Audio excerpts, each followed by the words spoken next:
भरत का चरित्र चित्रण।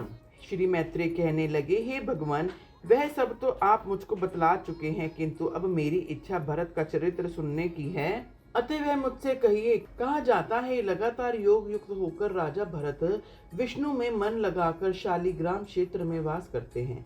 फिर भी पुण्य देश के असर तथा विष्णु भगवान के चिंतन करने से भी उनको मुक्ति क्यों प्राप्त नहीं हुई, जिसके फलस्वरूप उन्हें पुनः ब्राह्मण का जन्म लेने की आवश्यकता हुई। ब्राह्मण होकर उन्होंने जो कुछ कृत्य किया उसका वृतांत आप कृपा करके मुझसे कहिए। श्री पराशर जी कहने लगे, भरत जी चिरकाल तक शालिग्राम क्षेत्र में वास करते रहे।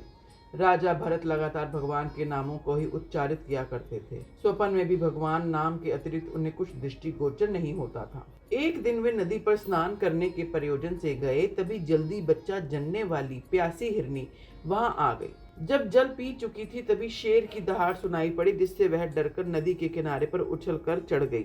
फलतः उसका बच्चा गर्भ से गिरकर नदी में चला गया। नदी बहते हुए हिरण के बच्चे को भरत जी ने पकड़ लिया। उछलने और गर्भ गिरने के कारण पछाड़ खाकर हिरनी मर गई। अतः भरत उसके बच्चे को अपने आश्रम में ले आए। वहीं भरत रोज उसको पालने लगे और बच्चा बढ़ने लगा।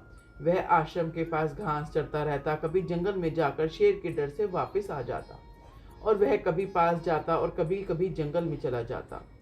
राजा का मन सदैव उसी में लगा रहता, अतः उसका मन दूसरी तरफ नहीं जाता।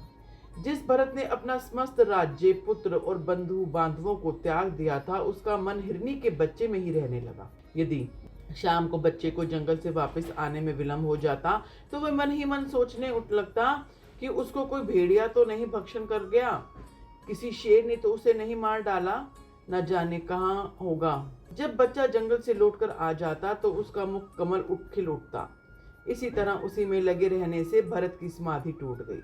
मरते समय भी भरत उस मृग को ही अश्रु भरे नेत्रों से देखते रहे। अतः प्राण त्याग के समय भी भरत ने उसके अलावा ईश्वर का चिंतन नहीं किया।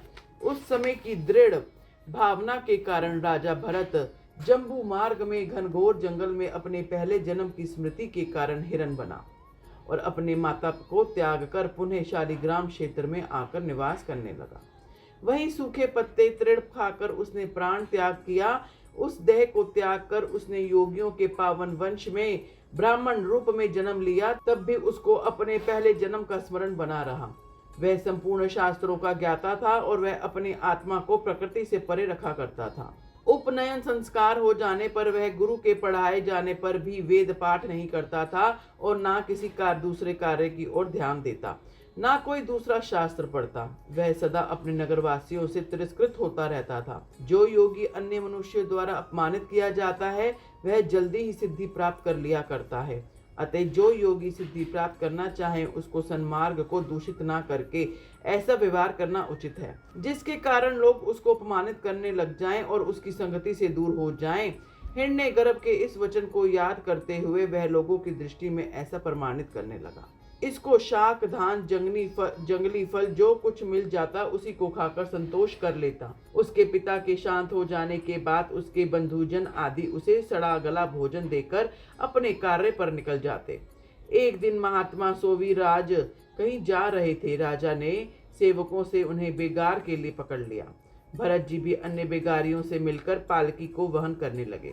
वे धीरे धीरे चलते थे। राजा के सेवकों के अन्य साथी द्रुत गति से चले रहे थे। राजा बोला, अरे यह क्या करते हो, शने शने एक गति से चलो। राजा के बारंबार ऐसा करने पर शिविका वाहक भरत जी को इंगित करके यह कहने लगे, हम में यह एक धीरे धीरे चलता है। राजा भरत से कहने लगा, तूने तो मेरी पालकी थोड़ी दूर ही चलाई है, क्या तू इतनी जल्दी थक गया? वैसे तो मोटा ताजा है और मेहनत नहीं होती। ब्राह्मण भरत बोला, राजन, ना तो मैं मोटा हूँ, ना मैं थका हूँ, ना मुझ में मेहनत करने की आवश्यकता है।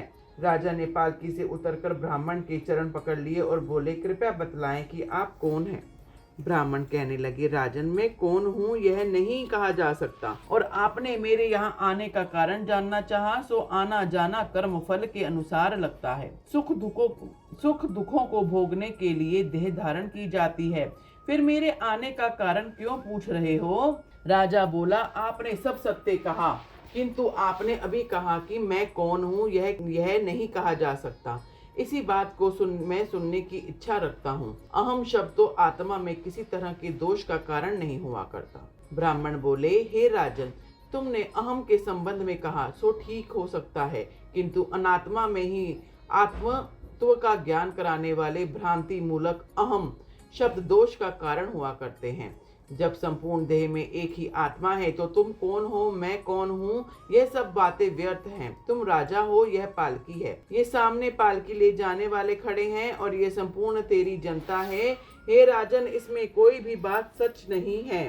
हे राजन, वृक्ष से काष्ठ हुआ और काष्ठ से यह तेरी पालकी बनी, तो बताओ इसको काष्ठ कहाँ जाए या वृक्ष? लेकिन राजन, पालकी के बजाय पेड़ पर बैठे हैं, ऐसा कोई नहीं कह सकता और ना कोई तुम्हें काष्ठ पर बैठा ही बतला सकता है। सब पालकी में ही बैठा बतलाएंगे। हे नृप, रचना विशेष में स्थित काष्ठ की ही हो तो पालकी है, अगर उसमें अलग चीज है तो लकड़ी को अलग करके ही उसे खोजो। इसी तरह छत्र की शलाकाओं को दूर रखकर छत्र को देखो कि वह कहाँ रहेगा। यह बात तुमसे तथा मुझ में लागू है। मेरे और तुम्हारे शरीर में भी 5 भूत के अलावा अन्य कोई चीज नहीं है। पुरुष, नारी, गाय, बकरा, घोड़ा, हाथी, पक्षी तथा पेड़ आदि लौकिक संज्ञाओं का प्रयोग कर्म हेतु देहों में ही समझना चाहिए। हे नृप, जीव न देवता है, न मानव है, न पशु है, न पेड़ है। ये संपूर्ण तो कर्मों के अनुसार देहाकृतियों के भेद मात्र हैं। हे राजन,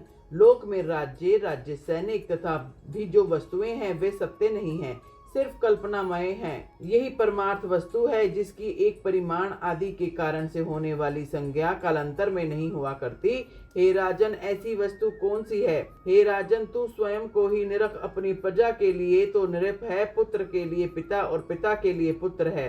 तू दुश्मन का शत्रु और अपनी पत्नी का पति है। अब तू ही बतला, मैं तुमसे किस नाम से, किस संबोधन से पुकारूं, तुझे क्या कहूं? हे राजन, क्या तू शीर है या गर्दन है या उदर है या धड़ के नीचे के भाग में से कोई है? और ये शीश आदि तो तेरे क्या है? हे पृथ्वीपति, तू उन सब से अलग है, अतः एक चित होकर सोच कि मैं हूँ कौन।